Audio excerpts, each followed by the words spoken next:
এখানে কিন্তু সীমানো টার্ন একদম খোদাই করে লেখা আছে। এটা কিন্তু ফুললি একদম অরিজিনাল একটা ডেরা। ফ্রি হুইলটা ইউজ করছে, এটা কিন্তু সানরানের একটা ফ্রি হুইল। সীমানোর মতো না হলেও কিন্তু পারফরমেন্স একদম খারাপ না। তবে এসআর সান্টুরের একটা সাসপেনশন দিলে অনেক ভালো হতো। আসসালামু আলাইকুম, কেমন আছেন সবাই? আশা করছি সবাই অনেক ভালো আছেন। তো দেখতে পাচ্ছেন এটা হচ্ছে আমার নিজস্ব একটা সাইকেল, দুরন্তের। কিছুদিন আগে হলো কিনেছি। আর এটা হচ্ছে এক্সিস R01 মডেলের একটা সাইকেল। তো দেখতে পাচ্ছেন সাইকেলটা একদমই ব্র্যান্ড নিউ, নতুন। তো সাইকেলটার আসলে স্পেসিফিকেশন বলতে গেলে অনেক সুন্দর। তো আপনাদেরকে এক এক করে আমি দেখাচ্ছি। তো সাইকেলের প্রথমে যে ফ্রেমটা আমি যদি বলি, ফ্রেমটা হচ্ছে 6061 অ্যালয় গ্রেডের একটা ফ্রেম, যেটা হচ্ছে ফুললি পেছনেও জয়েন্টলেস। আবার যদি সামনে দেখি, সামনেও কিন্তু একদম জয়েন্টলেস। আর এখানে ইনার কেবল করা হয়েছে, যার কারণে কিন্তু কেবল নেই, কোনো ঝামেলা নেই, অনেক সুন্দর লাগে। তো দেখতে পাচ্ছেন এখান দিয়ে কেবলটা বের হয়ে গেছে। আর সাইকেলটা কিন্তু লোকের দিক দিয়ে কিন্তু 100% আপনাদের কাছে ভালো লাগবে। এবারে যদি সাইকেলের সাসপেনশনটা একটু দেখি, সাসপেনশনটা হচ্ছে দুরন্তের নিজস্ব ব্র্যান্ডিং করে একটা সাসপেনশন। আর দুরন্ত কিন্তু বরাবরই নিজেদের সাসপেনশনগুলো ব্যবহার করে। আসলে এটা কিন্তু এই পার্টটা হচ্ছে অ্যালুমিনিয়াম, আর এটা কিন্তু এই পার্টটা কিন্তু লোহার বা স্টিল যাই বলেন। এখানে কিন্তু এই বাজেটে অন্যান্য ব্র্যান্ড এসআর সান্টুরের একটা সাসপেনশন দিত। আসলে এই দিক দিয়ে দুরন্ত একটু পিছিয়ে আছে, কারণ দুরন্ত যে সাসপেনশনটা ব্যবহার করছে সেটা কিন্তু আসলে মোটামুটি আছে। তবে এটার আবার এই জিনিসটা ভালোই ডাবে, কারণ আমি যখন সাইকেলটা রানিং চালাই তখন দেখতে পাই যে উঁচু নিচু জায়গায় হুন্ডারের মতো আসলে ফিল পাওয়া যায়। অর্থাৎ হুন্ডার যেমন চালাইতে গেলে আসলে বেশি ঝাঁকি লাগে না, এরকম আসলে ফিল পাওয়া যায়। তো বাজেট হিসেবে মোটামুটি খারাপ না, তবে এসআর সান্টুরের একটা সাসপেনশন দিলে অনেক ভালো হতো। এবারে যদি আমরা সাইকেলটার ব্রেকিং সিস্টেমের দিকে একটু খেয়াল করি, তাহলে দেখা যাবে এখানে সানরানার একটা অয়েল ব্রেক ব্যবহার করছে, যেটা কিন্তু আসলে ভালোই আছে। শিমানো MT200-এর মতো না হলেও কিন্তু পারফরমেন্সটা একেবারে খারাপও না। আর একটু নিচের দিকে আসলে দেখতে পাচ্ছেন এখানে যে ক্যালিপারটা ইউজ করছে, এটা কিন্তু একদম অ্যালুমিনিয়াম। আর উপরের দিকে আমরা যদি একটু যাই, এখানে যে বারটা ব্যবহার করছে এটা কিন্তু ফুললি অ্যালুমিনিয়াম একটা বার। আর পেছনের দিকেও দেখা যাচ্ছে সানরানারই একটা বার ইউজ করছে। আর এখানে যে ডিস্কটা ব্যবহার করছে এটা কিন্তু 160 mm নর্মাল একটা ডিস্ক, কোনো ব্র্যান্ডের না, নন ব্র্যান্ড। হ্যাঁ, সাইকেলটাতে যে হাবটা ব্যবহার করছে এটা কিন্তু জিজিআরের একটা হাব, যার কোনো সাউন্ড নাই। এটা কিন্তু ফুললি বিয়ারিংয়ের একটা হাব, দেখতে পাচ্ছেন বিয়ারিং করা আছে। আর সাইকেলটা চালিয়ে কিন্তু একদম স্মুথ একটা পারফরমেন্স পাওয়া যায়।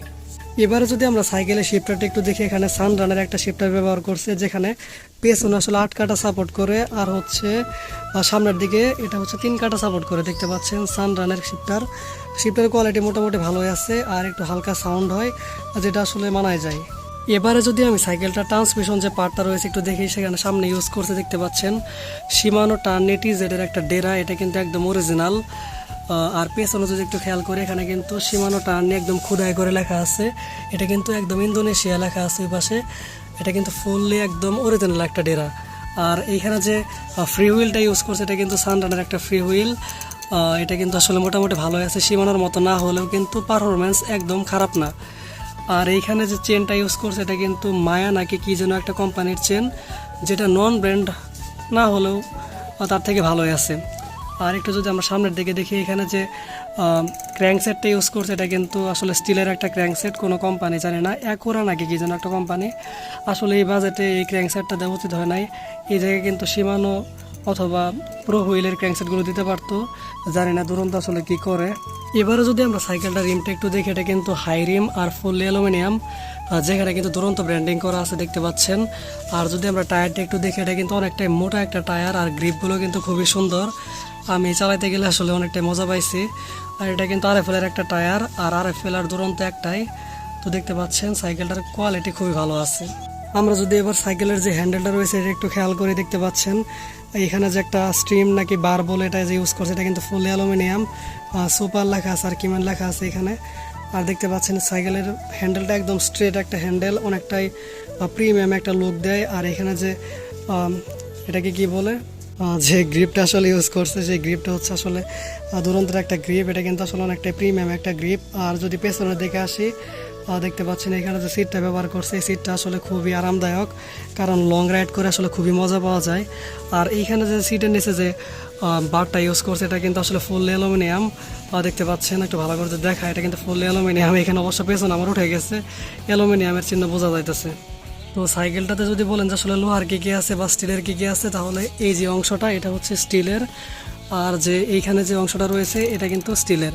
তাছাড়া কিন্তু একদম ফুল বডি অ্যালুমিনিয়াম। হ্যাঁ, সাইকেলটার আসলে লুকের কথা বলতে গেলে এটাকে 10-এর মধ্যে 10ই দেওয়া উচিত, কারণ হচ্ছে অনেকটা প্রিমিয়াম একটা সাইকেল। আর আমি যদি একটু আপনাদেরকে দেখাই যে এইখান থেকে আসলে যখন আমি সাইকেলটা চালাই তখন যে লুকটা পাওয়া যায়, যেহেতু এর হ্যান্ডেল বারটা একদম স্ট্রেট দেখতে পাচ্ছেন, একদম সোজা, তো এটা আসলে অনেকটাই সুন্দর লাগে। তো আশা করতেছি আজকের এই ভিডিওটি থেকে সাইকেলটি সম্পর্কে একদম পূর্ণ ধারণা পেয়েছেন।